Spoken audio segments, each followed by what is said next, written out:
pushing beyond limits. Pusha kuruka, akabona mwana anotashina bado anokuomborera wakati.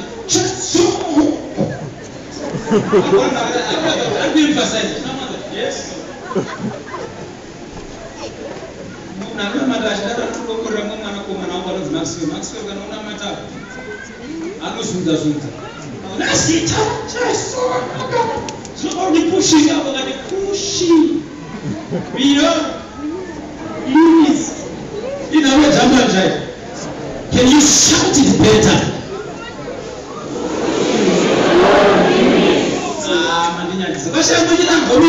Pushing. Pushing. Yes. Somebody.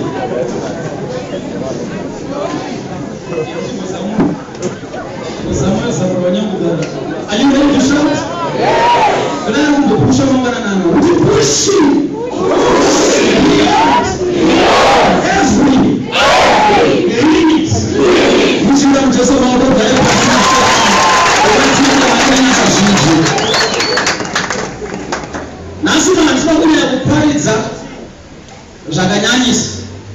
but sometimes it is very important to tell people the traits, the character,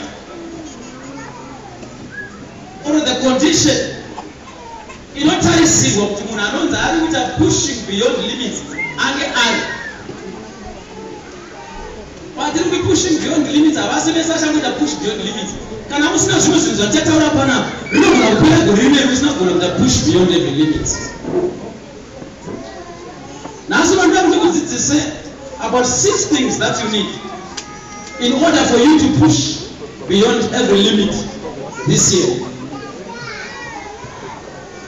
But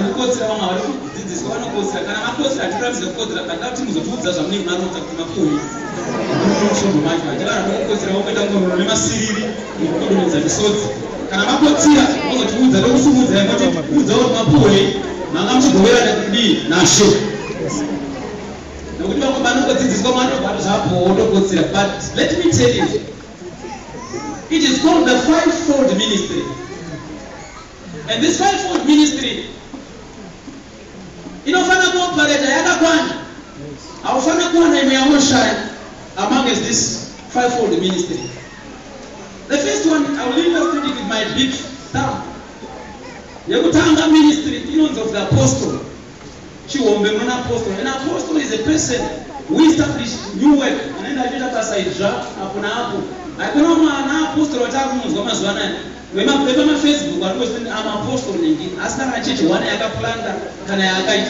But an apostle is a person who always plants church, establish new work. He is an apostle.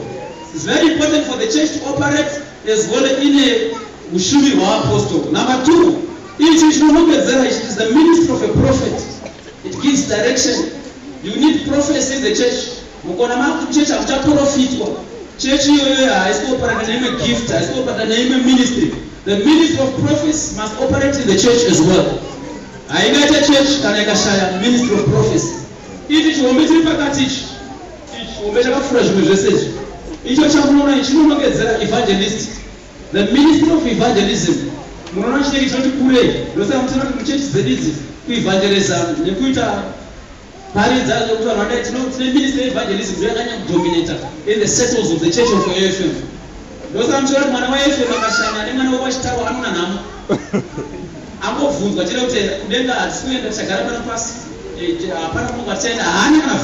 because he is always being evangelized. Hallelujah. It's not like a lineage. It is the pastor. The pastor is married to the church. Pastor shepherds the flock. So it is very important for the church as well to operate with the ministry and with the call of a pastor.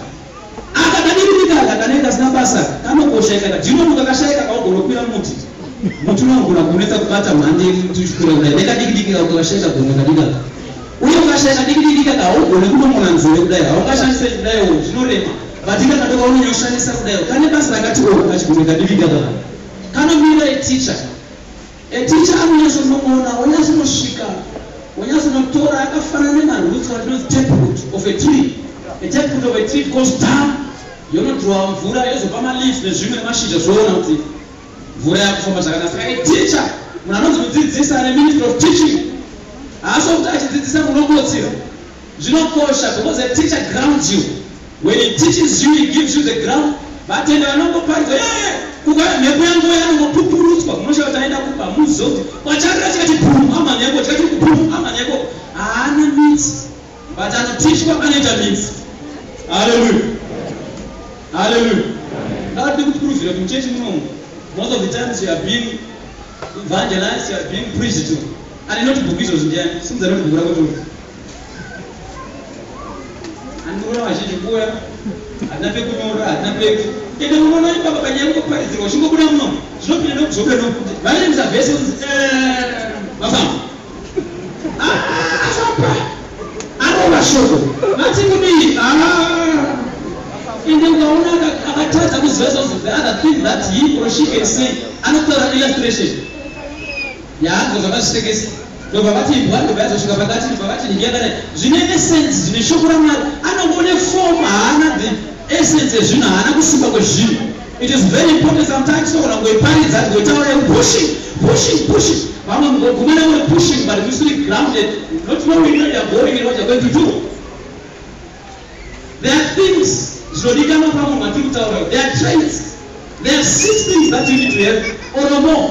Inangowanawo 6 zvinogona kubatsira kuti ugogona kufurira mugore rinei ugogona push beyond every limit. Number 1 chaunoda number 1 kuti ugone kufurira gore rinei ndo zvinoita ticha izvo zvanokupa chikuti number 1 nyora number 1 kana muchinyora mana maishandika vabuda nai tinogona kuona mwana uchiverenga bhaibheri maizvinizivi ndibatsire munhu ubatsira kakwana no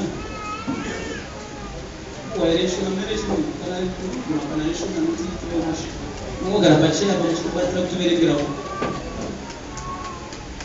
Number 1, in order to push beyond every limit this year, you need to have what we call initiative. You need to be initiative. Vari kunyora ndi NITIATIVE. Kana mama zvanese kunyora mugona nechishona initiative mweshona. Zvinozobatsira kana kuverenga muzotsvaga kwavo kuti musanesere masweki. Tinoperengwa sei? Ngonyora zvamagona izvozvo kana kana kunyora ini TATV. Knowledge of faith. Zvinokosha kuzviziva. Ngativerengerwe kubva kuna Ecclesiastes chapter 4 chapter 11 verse 4.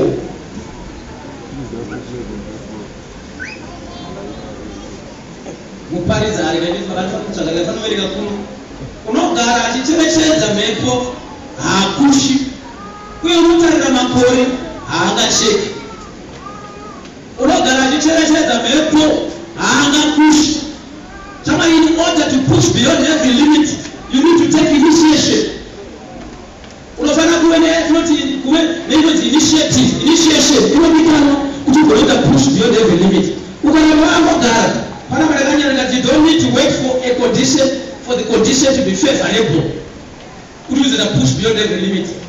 Haufana kumira kuti ndakamirira mhepo kana mhepo yazorova chitaendozwa mvura yako inozvodyara ndakamira mhepo ndakamira kuti ndingonyasana nadzo zvinhu zvadai ndokundigozotanga kuti munhu ari kuita push beyond every limit.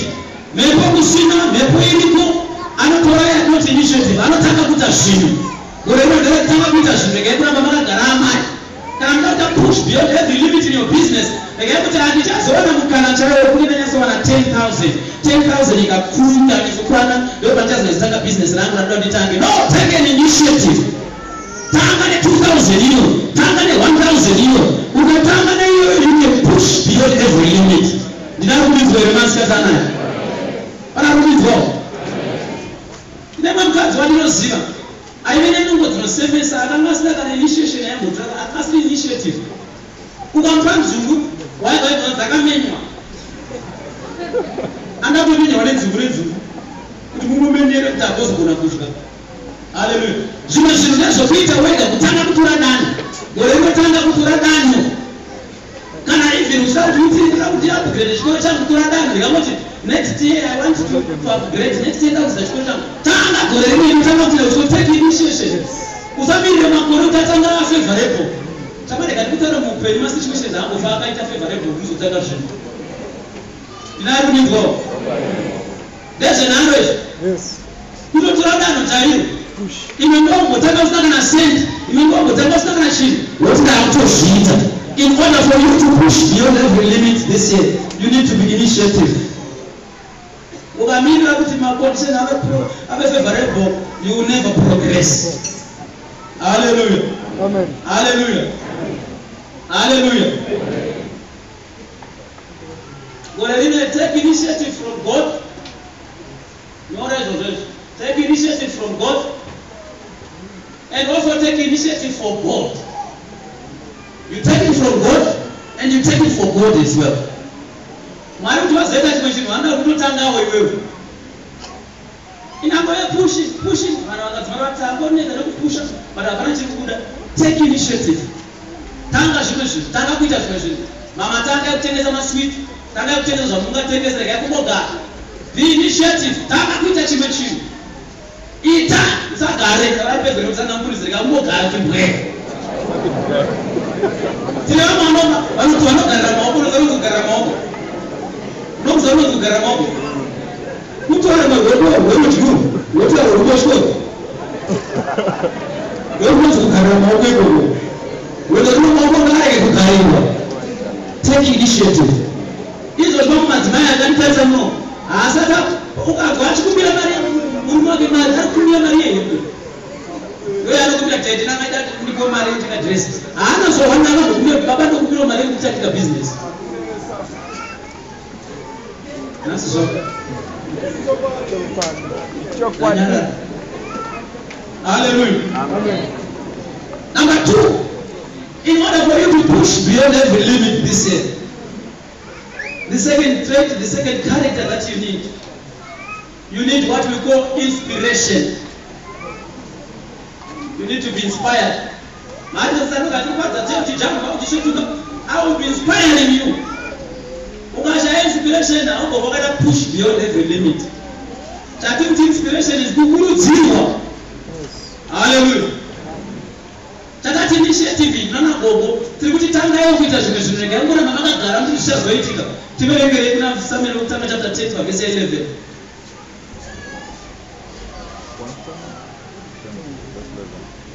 First Samuel chapter 10 verse 11.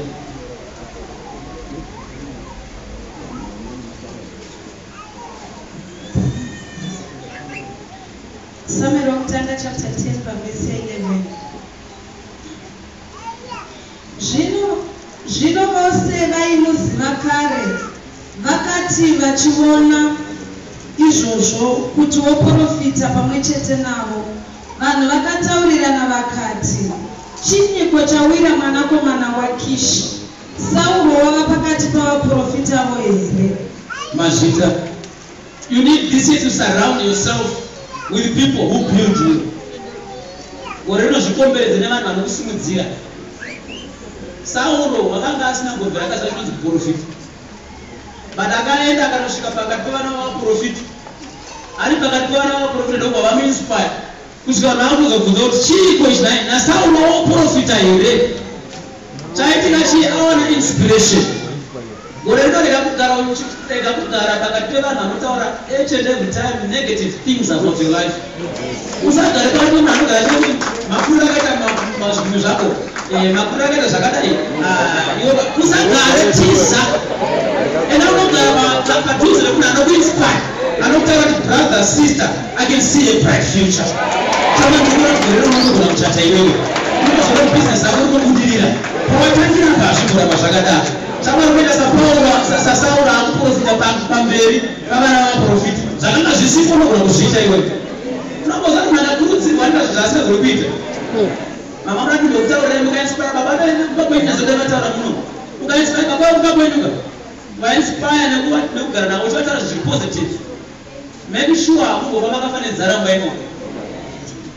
Ndiyeti vakaina matemba kudai ukapedza kudya kuti maigwe maita basa musema. Dai mana musini ingadai nzaramba muno. Zvamatiita nhasi. Maita. Naye ndini ndikuchemvura ndiko. Mangwana hawaina matemba. Unashasha iwe yakabata kapakiti kenyama inonzi devil's steak. Ndio shizo. Ndakura kubuti matemba, muno South Africa matemba, muno kuti matemba. Inano ni bandi misa moyo. Bantu ngavashika bigoma vangu pamira. Aba vantu vakaita akuziva kudzimanya kuti ndo yese yanga iri mumwe. Ndatomwana matemba, mwana matemba. Hallelujah. Inspiration. Whatever I don't go gara padhuze nemunhu anogara achikukriticize. Tiza. Negative about your life, negative about Paulogara, negative. Munhu ane inspiration kuti kugara kwamanye room. But someone you cannot imagine because you know. You want the only relation and only positive so. You look as one so. I tell you, we are going to push beyond every limit. They are going to not it. Because you are attending. Go on, Jay, or it is like for you.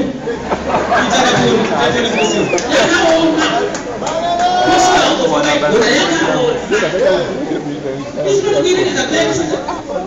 It doesn't want to go on. So you wait to understand. I mean, we are not just a whatever Jesus. You need somebody who inspires you and says, oh, no, please, I can't see. Whenever I'm big as you, I can't see. That's an approach.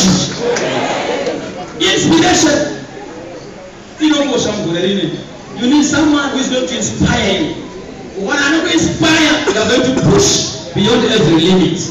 And some also you need somebody who inspires you. Be it a friend, be it a church, who become a gara. Jesus, so never know what starts with negative about your life. Number 3, child push beyond every limit. One of my instructions. It's very good. Now, Acts chapter 11, verse 12.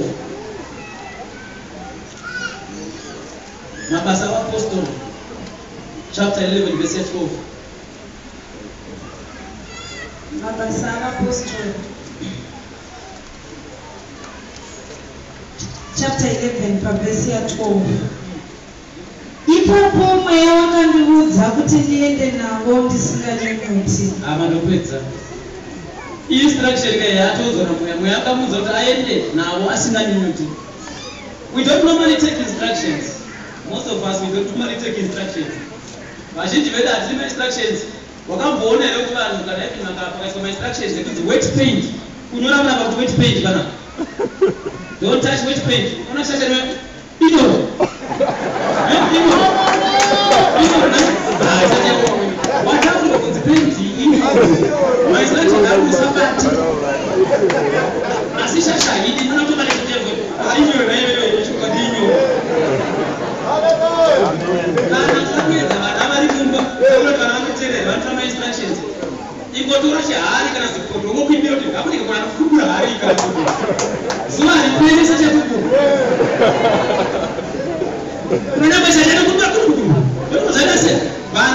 We normally don't want to take instructions, but in order for you to push beyond every limit, take heed to instructions. Joshua, as Joshua has not got instruction, he 6 times. I could have pushed beyond the limits of the walls of Jericho. But I got instruction, I got pushed 6 times, 7 times, Moshe. If those are instruction, I got push beyond the limits. You know, we need Maskatana.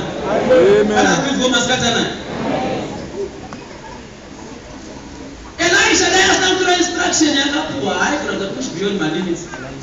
Instruction is something for every you know, instruction is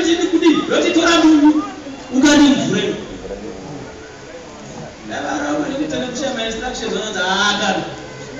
make sense. The water is sour. And you want us to put a salt again. What's the sense? But you can take each and every instruction. Hallelujah. I want to mention my instruction, take that instruction. I want to tell you, push beyond every limit.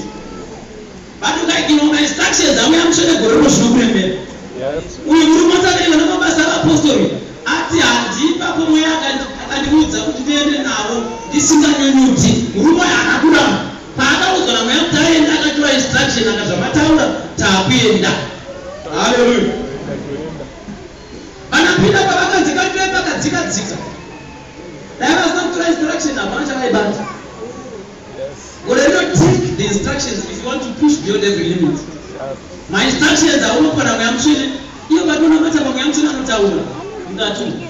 Arikutaura but tambudzigorenda ndikandire kuti muyamchena akataura zvinhu zvinenge zvipainful zvinozorwadza kuti idimona mweya wechina muyamchena akataura izvozvizvi kuti torai salari yenyu yese mwene yamuchechi ndaunoona kuti mweya wechina manje idimona asi baba yangu mnakaprofita zvazi namwari tiri kuzoingiza 100% yesalari oh praise God ndo vanhu vanoprofita basa muri kuti vaprofita mazuva anaya ndari kuti anokutaura zvinotekenyedza nzeve dzenyu mubhaibheri mekashoko ramwari makanga musina vanhu vaitaura zvinotekenyedza nzeve ekii vaikavanda sajekudzima ainobvunza kuti ndichararama zvodzi mambo uri kufa vanhu vakanga vasikende 6 vaitaura sezvazviri vanhu ukazvitarisa mazuva anaya sometimes when instructions are too hard for us we ignore them ndosaka usuzumunurewe mwari vakakuti enda kuchechinoita online prayer mweya wechini ndinoipedzera muno mandaunyatsunzwa zvakanaka nako mwari havakangondaro panosvikisa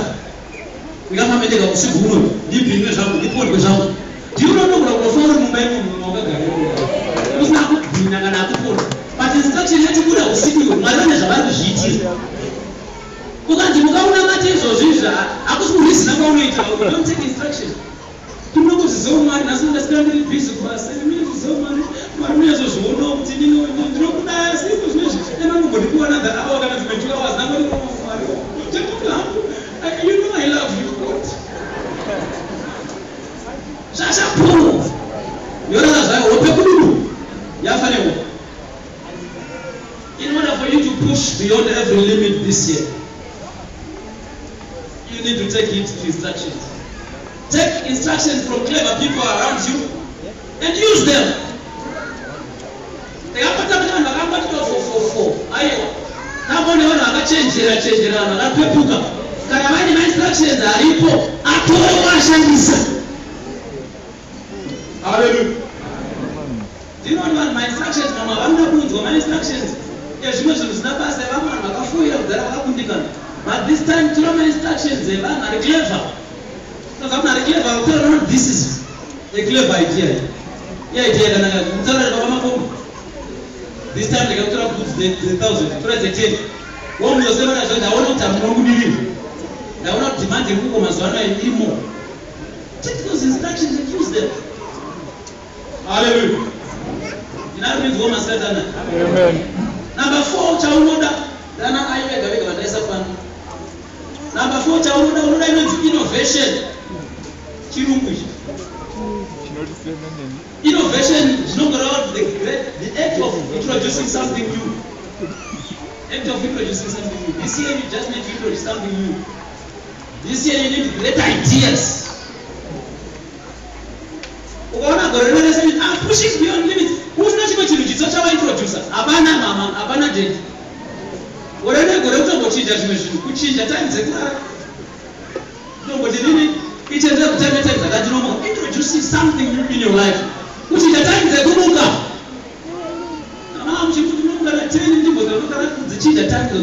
Time is money. From where the family introduces something new in my life. Innovation. Hallelujah. Mark chapter 2, the part that is wrong. Mark chapter 2, verse 3 to 4. Whenever we use innovation, great ideas, good ideas. Wherever you need great ideas, you need good ideas. You need new ideas in your life. Mark chapter 2, verse 3. Vakauya vakaisa paari munhu wakanga akafa mutezo akatakurwa navanhu vana. Zvino vakati vasingagoni kuswedera kwaari nokuda kwavazhinji, vakazarura denga paakanga ari. Vakati variputsa, vakaburusa nhovo pakanga pavete munhu wakanga akafa mutezo. Maita zvenyu. We are doing innovation. But masvika semazara deka muchechi pamusoro pakazara dzimwe shaisha dzinaito version dzaidzokera kumwani makazara nayo izvozvi kuna amai vanonga kuda kuchechi ndakutoprofita ndakaona zvako asi vakuzodongora vanera hapana kugara ndakudzokera kumai vanodzokera asina makazarisa kuchechi muina hapana pekupinda havana kumbotsvaka zvaita sei but varume vane innovation apa munoona kuti pamusoro pakazara hapana pekupinda napo pamawindo pakagara vana vadiki vanoita innovation vanopuwa new idea vanopuwa godly idea woti kunyepa kakunomboora padenga. That's innovation. New idea. Great idea. Big business yes, innovation. Get another new idea. Innovation is not a godly idea. God, I need innovation. I need godly ideas. I tell you, idea.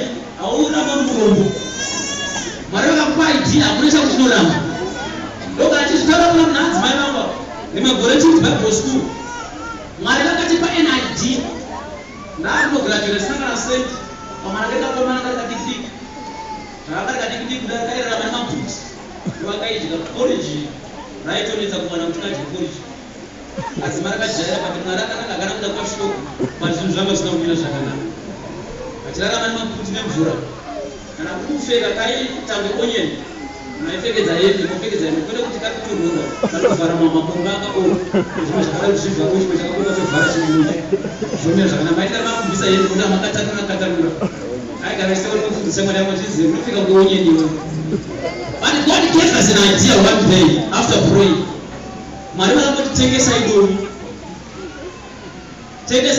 unozoroboti dovi rinoitei nimazara rakaita mana ukei mana dovi but I want to tell you takatengesa dovi zvokuti waimba kushakana raitengesa dovi rimwe ndibei 4 ndibei 5 ndibei 4 woti kura zvokuti dai peveni mwati hamene zvavakaisa chaita chii ndimwari vati zviti kubva mukutengesa dovi iroro pakatengwa shutu varume kugraduata pakatengwa hembe dzamai dzekugraduata pagraduation kamutanga takatonyazomira ndakaisa kumaoko mhuma kudai zvingudai vanhu vaizoti mari idovi ngoaigona kuseka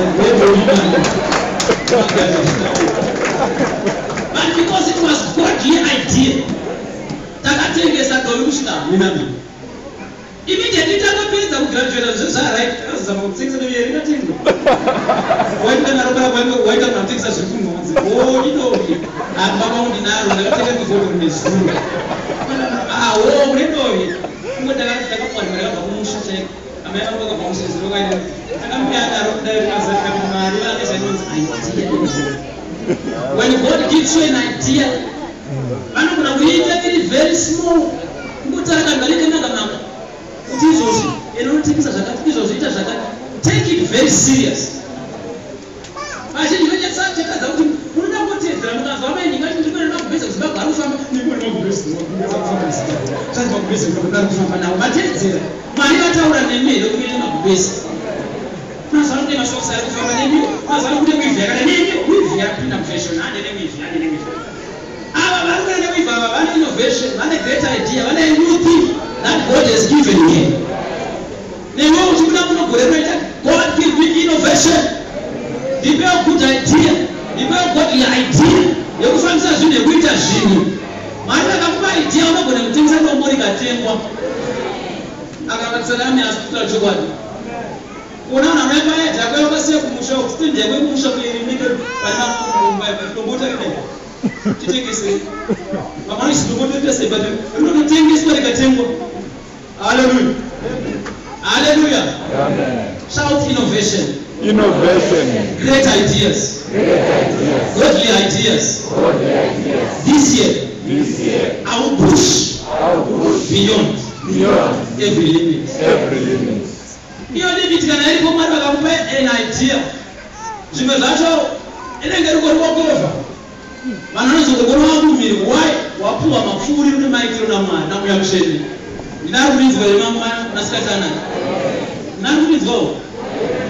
Yes. Number 5, what do you need?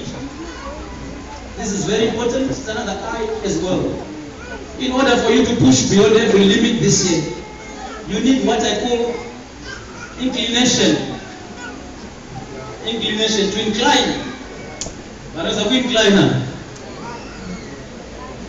Inclination ndio ndikabura bona anokosisa famba pa same level. You need to incline. Hallelujah. Shout incline.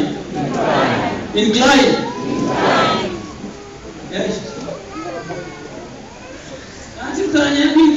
We are saying this in order for you to push beyond every limit. You don't need to.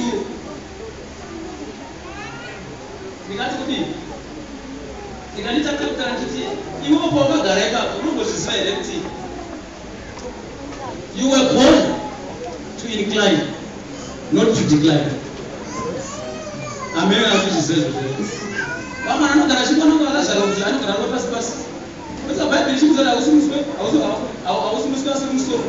You were born to incline, not to decline. Do you know that? And out of Christ, which is a business. Your business must make profit, not loss.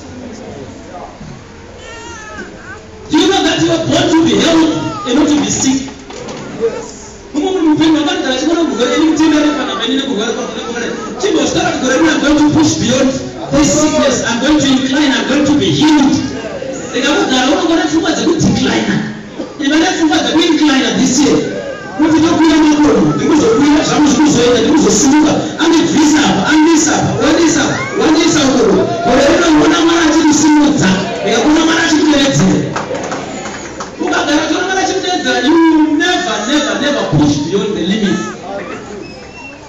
When I'm managing to level,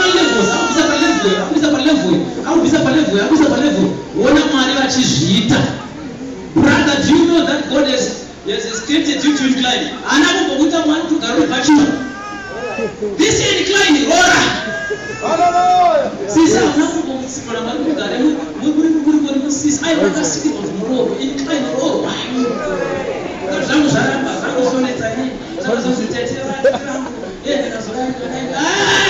Incline. But now we see now we have to push it beyond limits. I don't know. That's what you're passing. You know what my mentality of an ego. But if full work, the gondo. Gondo are not final. Gondo. Because that's how we know some supernatural power. But fish in your gondo. I know kuna in many thousand meters away, kilometers away. You know, so kunongereka ukuwa na wife. Ya jara gari mdango. Ya jara gari kwa msura. Sasa gorene kuti to push it beyond the limits and to decline, but I'm going to incline.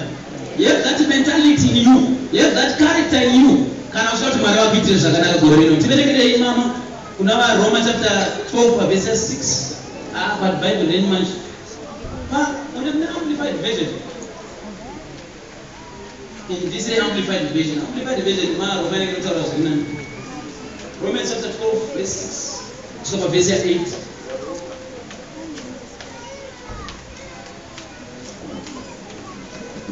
And I was going to Bible for studying purposes.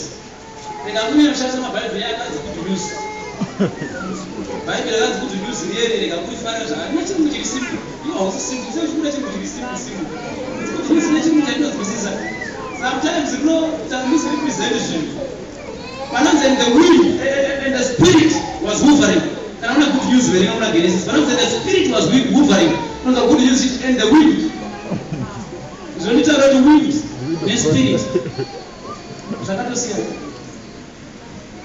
Hallelujah. My time about verse 6, I think it comes from time. Yeah, verse 5.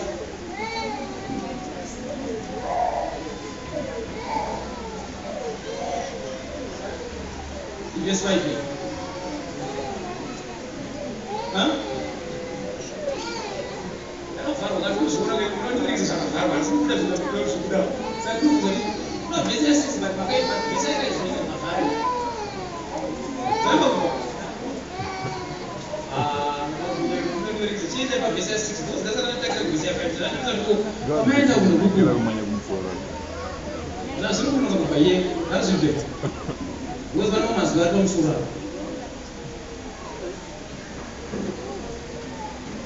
Because Banaka never heavy gifts, very talents.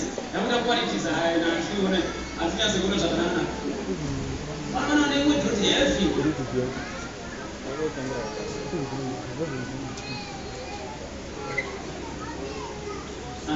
amone manje mumele msalika seka nemanu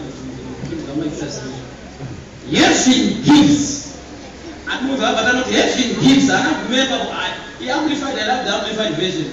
You have to mukati akuti magifts aya you have to faculties yakuti magifts you have to talents azikubira bati qualities atimuna that differ according to the grace given to us.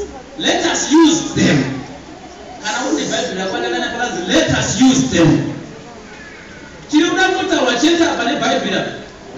order for you to incline this year, you need to use the gift that is in you. Let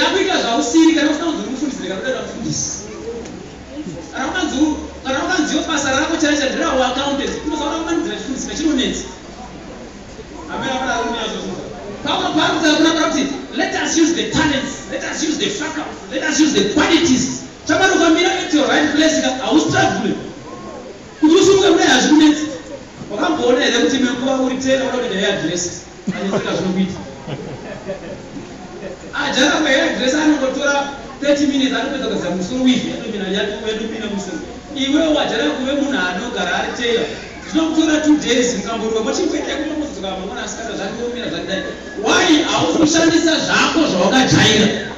This year, in order for you to incline, you just need to use the faculty, you just need to use the talents, you just need to use the qualities. Even Mauri Baba to go as I said, I will put it in the as you can move. Who go back? Nobody says, I will know. Look at the stores. I will marry a place and position and a park of Mobuna. Hallelujah. You know, there are parents sometimes, but that's why I want to assume the Borino. Why? Because I can't go to my mana, who ask her, I get a medicine. Nayana is the medicine, very good. You will do the medicine, mana after medicine. That's why we don't want to talk after 5 years after medicine. What is that? But I don't want to be a doctor. I don't want it. I want to get it doesn't want. Because as soon as you remark, keep up with those remarks, man, she doesn't give. I tell the woman is that they go over it. Those are going to go cheat. But you have a Roman interrupted. Yes, give this gift now to my gifts at now. What I'm gifted. Let cheap way, remember, also, but cheap way. No, but not cheap way. Whatever Chinese that you want chance for, put you to break, push beyond the limits. The Gabusa that you put us away. The Gabusa that you put us through. Chinese that you put us, you will push beyond every limit. You know, we need to get a mask. According to the grace given to us, let us use them. He whose gift is prophecy, let him prophesy. Whatever kind of what you prophet. The government evangelist or prophet, according to the proportion of his faith, and it is. Now, the mechanic that drama said one day, don't profit one. You must not have seen that one. Must not have seen it. Shasha was actually yet to do the robust people to find out what now to make a money on the one was here pastor was written. You whose gift is practical service.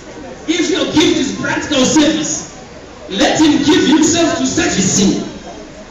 Whatever it is also, that you incline the government as a woman. He who teaches to his teaching. And I did this. The bonus, this is I never did this. When you have to come to business. Teachers will know. Make sure class you are pastor. Someone will go to promote it and share the department in the but I want to zip or contract. So this is a new papilla. I don't need them to but share you. Why? Why you say that I was no cheater? He who exalts or encourages to his exhortation, he who contributes, let him do it in simplicity and liberty. He who gives aid and superintends with the zeal and singleness of mind, He who does act of mercy with genuine cheerfulness and joyful eagerness. Whatever unataka kubudirire, kana kuincline, shanisa chipo chakaswa mauri, shanisa zvimauri, usavosha kukora zvivamu zvako iwewe zvakatokwana Mwari avakusiwa kadaro. Hallelujah. Hallelujah. Last but not least, you need intercession. You need to intercede. I always say this. A lot of people these days, they are more into internet than into intercession. Bana wacha papa internet kufura vari pamapi. Nimezati kupata bana madaka mbotana nikati. A lot of people, they are more into organizing than to be agonizers. They don't agon before God. They don't cry before God. Let me tell you, if you are not praying, you are playing. Kana usiku kuna mata, urutamba. Orelima igorere kuna mata. Igorere kunyengetera. Panonzi all-night prayer, rega kusika uchishona hope. Iko kuti pana anenge asina kuneta. Pamesa ni vakaneta. Ikanzi all-night prayer, uye uzona mata nebamwe. Jesu anomuzverufu rwazvivhire chimwe chinhu asi nekuzviima zvekudya nekunyengetera. Vazhinji mazuva anaya vadzvaira zvinhu zviri instant zvekushandirwa. Haadi zvinhu zvokuti anozvishandira wega, zvokuti anozvimira pamberi paMwari wega, anoita zvekushandirwa. But gore rino, if you want to push beyond every limit, God is looking for prayer warriors. God is looking for girls and boys who are going to pray. Pana baba namai vachamira vachinyengetera vachinamata siku nesikati. Vasingazorora pakunamata. Uyu murume anozakaria anozonzi ataura Zerubabel zverudzuru. Namutaura kuti Zerubabel, it's not by might or by power. Chakanga chaitika vanhu vainyengetera nekunamata. Makanamutira kuti muite push beyond every limit mukicheni yenyu gore rineri. Pray. Ikakura mango kana tinobabaya muno mavambo zviona kuti ana mamasipunu zvinenge handina kumbondiona. Pray. Musatambe nekunamata, simba rakatipa rinobuda zvose, simba rekunyengetera nekunamata. Let me assure you, we are a prayerful church. This church called AFM is a Pentecostal church, and it was based in prayer. Yakazvarwa mushure mekunge vanhu vachinamata. Church yakangozvarwa inangobuda mushure mekunge vakagara matare vachikurukura, but yakazvarwa vanhu vari in prayer on the day of Pentecost when they were gathered in the upper room. That's where the church was born. Saka kereke yakazvarwa vachinamata. Isu takarireiko vamadzimai akamboimba panapa kuti chii wakoshii chakutadza kunamata. Inhuku here yakutadza kunamata, mwana here akutadza kunamata, ibasa rakanaka, imota here, chii chakutadza kunamata, imba yakanaka yakarugara, ihairstyle, ibhutsu, chiiko chakutadzisa kunamata. Vamwe venyu izvozvo zvitora varume venyu kuvabvunza, vanoti mufundisi mudzimai wangu haandisiye ngaandiregerero anokurevera nini. Kunonzwa yozoka kunonzi kose ndinakuya kupera dedi havadi havanzi vanzoda kuti ndifambe usiku. Dedi ndinobuda kuya vanobva vati mafambirei. Uzonaye baba mai makavarambizira kunzwa baba vakati inini mufundisi adzimai vangu vamudarirei. Ipurei ronzi dedi havabvumi. Zvikanzi kwaitika zvimwe zvinhu zvaitika zvemakuhwa nini zvaitimwetinomhanya usiku wanzi dedi havabvumi. Murume utikokuno chii chaitika. But kupureya dedi havabvumi.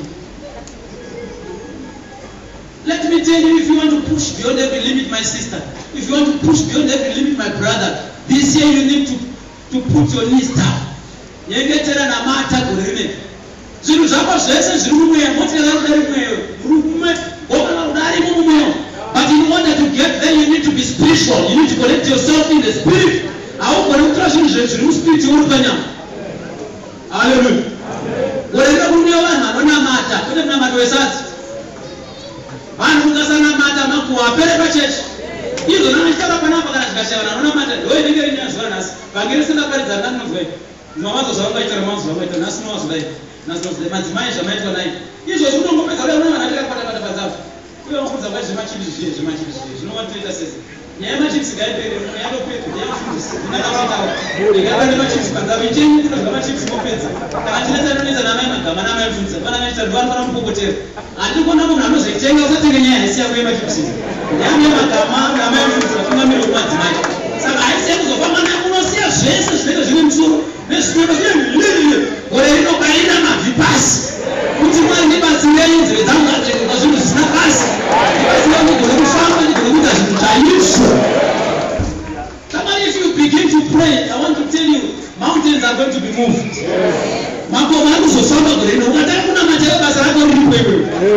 Wakaita CV mpaka kusheza ukataka kunamata iwewe. Uzabonyeperwa yobati upush beyond every limit. Zinotofamba benzi ukataka kunyinita nekunamata. Manager anaweza mama yenu kunamata. Kumukura sababu kuna yeye mwani rungu. Mwibera mtu.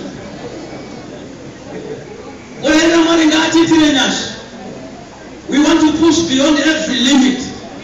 But as long as we preach it, pastor.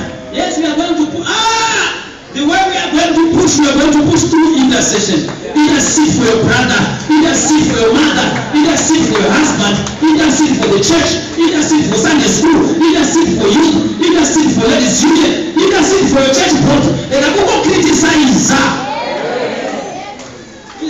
But I said, I'm going to tell you, in my teachers, I can't. You know what I don't criticize. I'm going to go, I mean, because I'm going to go. But always, each and every time, look at everyone, the negatives are not so matter. That is the country. Intercede for us. Pastor, listen to what you can. Hallelujah. Hallelujah. Amen. Can I never win those who want to say, I should man, especially for me as a magor. Imagine the series of those who are going to write as this one. We need to talk about the national master, the minor assembly, the minor assembly, so much it. But you go money got it very much. Marigavati Bodere, we are going to push beyond every limit. Did I put it very much? That was Michigan. Panas battle. Check the number 2 got good. Number 3 got good. Number 4 got good. Number 5 got good. Number 6 got good. Dengan suci mau buat ini mau problem. Nama itu bisa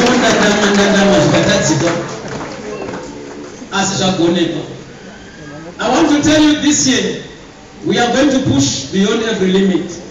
Let God give us these characteristics. Let God give us these traits that we are going to use them. This year we are not going to fear any boundary. We are not going to fear it, but we are going to push beyond every limit. Igorere muzatsinga mubvetaka gona kuita muupenyu gona kuti kuzozvita igorere muzatsinga mubvetaka gona kudriver sina mubvetaka gona kuenda pamalevels of education sina mubvetaka gona kuvako kana kamba kumusha kana hosi pamuimbe ngete hombe kana sina mubvetaka gona kuvaka hosi kumusha gorere we are going to push beyond every limit ekakutaurei mama gorere ngofura limit yesterday amamugara muchiitwa imbo muri limit for go beyond that limit nogara vakangogema musoro ngogema musoro gorere ngorukwayo zvinodhura igorukwayo zvinokosha 500 kuti I'm pushing beyond the limit. Vanhu kuziva kuti yesterday ndiyo amubvise kuti ndononowa maruka izvozvo mukabvunza kuti sezvakachipa ndozvoenderana nemari yangu hamusiwe mari shoma shoma yenyemeka ndikutaurirei mari wakunosevha ndinoona mari zhinji ndaichalenja vana amai nezuva rinenge kuchina ndikati rwendo rwuno baba vekwenyu ngavarega ngoti kubukubuta inini ndosenda majini basa kundopfeka majini saka zvemasuti zvianika zvikuru rwendo rwuno rumari ngaatiitire nyasha handira kudobva ndakaona munhu panapa yazochata nejini zvamunosenda nemajini basa kwenyu kana maakuchera nona shasha yakubvisa maovhesese nesutu neni kana vekubhora chaiva musangagona mapfeko havati sinosenda nene zvemashoti vekubhora kana vekukriket vachida kucricket avaende vakapfeka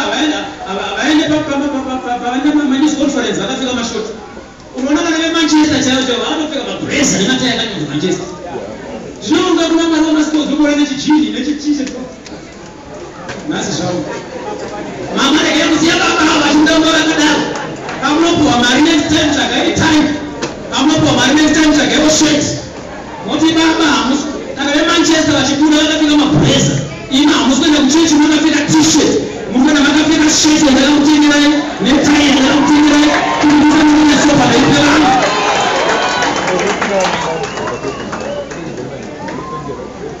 aisina vamufundisi bedzi kana nenedare newo matanda ndashaya mari kusaminyeperewe aumboishaya mari yekupfeka zvepresent yekupfeka tai paunopfeka tai paiwo abhorera paunongopfeka tai kudai ungopfeka tai izvo zvinoda zviripadza vemibaba imimaachatoresti mukapika taimupa motikari siri yenyimi kuti ndimi apa kuruza sorry haisi yako vakatatiyawo waikapfeka ukamaintakakona unofitwa vachasamba kuda ndetadzimai vanotika vakaudza hembe dzakanakana imamu kuda dzakasefekana idzodzo dzekuda dzanhamo pamanyatsoradza kuti zvaumira zvakanaka dzatura nechirume usanyeperwe isimuti vanhu vechirume vamakomba sodzorunoyatani nebhasha makachena zvakanaka cheche yenini ndozati yanzi cheche yemabhasha hamuzizive mamuna kurepresenta pandakaenda kunoviga babachitavaezvimusunoyi ndakasvika kune mavhakeri kuruzevha bhuru itangosvika ndakuematisheti emusouth africa ndamborara usiku wese ndasvika panhamo mavhakeri vakagara kudai taidzingi vachinakutika akamosvika kuruzevha kuzimbabwe kukunyetsa zvinhu ndokwavaringe kwavakagara kudai itinzonzo himi rukuhwa ipapo chinzonzo shoko rukuhwa ipapo unokanga uzana ari kuruzeva kune nhamo muzimbabwe zvezvikunetsa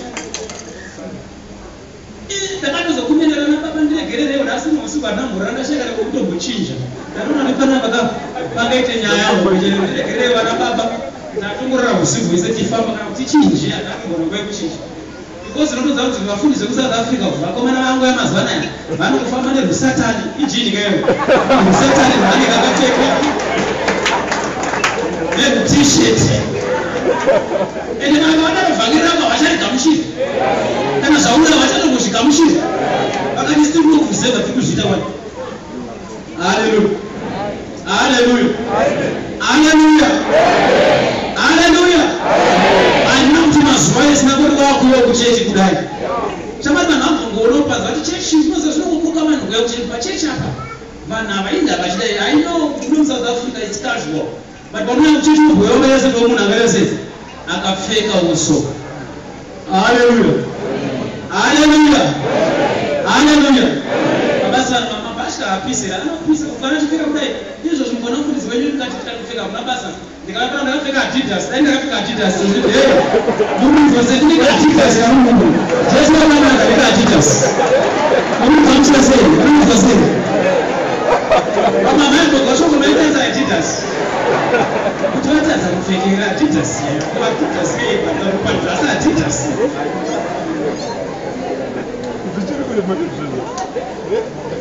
saka ichokwadiwo newo paunobuda pauchikuda vanhu ngavaziva kuti vambobvunza kutozvarokemunogachiraoti is there any special occasion iwe kanobvunza what yes what the occasion I'm going to church I'm going to meet the king vazviziva zvakunoti zvavanenge vakapfeka kubhora ndozvekuchechi zvavanenge vakapfeka kupi ndozvekuchechi zvokuti hazvina mutsauko ukunyazoronzi munhu apera kunosangana namwari wake ngekuti mwari kaatiitire zvakanaka we are going to push beyond every limit hatisi kugumira panapa tisati takuda pamatv imonotarisira tv dzana pastor Krista unogona jiro rakarwa nemunhu mapfekero ake nenetani unovhona kuchichi mumwanhu vari vakaita sei mune kana Krista nemari pamwe havana nasendi kokwe unongori hembe yako hwayakanaka kuti vanhu vaite sevaratidzi FM yaoda kuloncha TV station ikokuratidza Victoria inoziva vanhu kushoko vari kutoziva kuti iwe une mari iwe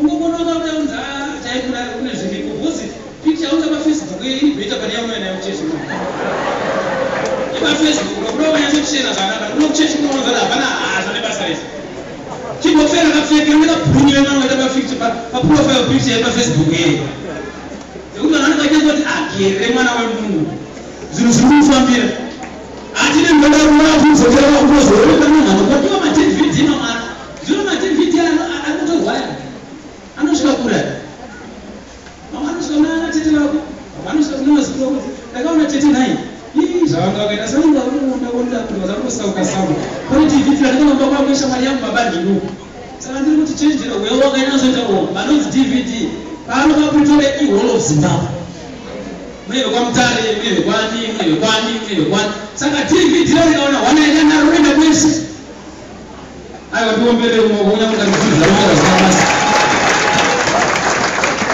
izvo zvimanobata akona zvinei ndo zvinei aiwa zvine basa Mwari ngavatibatsire uye vatikumbire masikatano. Shall we stand up on our feet this afternoon? Tisungire tsoka dzedu as we are finishing. Patakunopedza Mwari vachitiitira zvakanaka. Ukaona pese paunenge uri zvinhu zvisina kumira zvakanaka, encourage yourself. Read the 6 points that I've given you. Wakamira pamako kana murume wako kuti I am going to push beyond the limits. Ukaona zvaakureva mascriptures ananga tichikupaverenga kuti Mwari mazviita zvene shoko randadza zuva nhasi zvakasizokuramba zvakadai. Zvakuzoita zvakanaka chete. Hallelujah. Ngamude praise and worship iwe uri kumberi. Tisvike patinonyengetera nekunamata kuna Mwari wamasimba ose. Timbosvika patinotsvaga chiso chaMwari in the few minutes to come. Mumaminitsi mashoma shoma ari kuteerera. Hamanika igore rimwe, igore redu, igore renyasha dzaMwari, igore refavor, igore rerugonero. Izvo zvakanifambirana nesu. Mwedzi waFebruary, mwedzi waFebruary uri mwedzi we-number 2. Number 2 inomira double.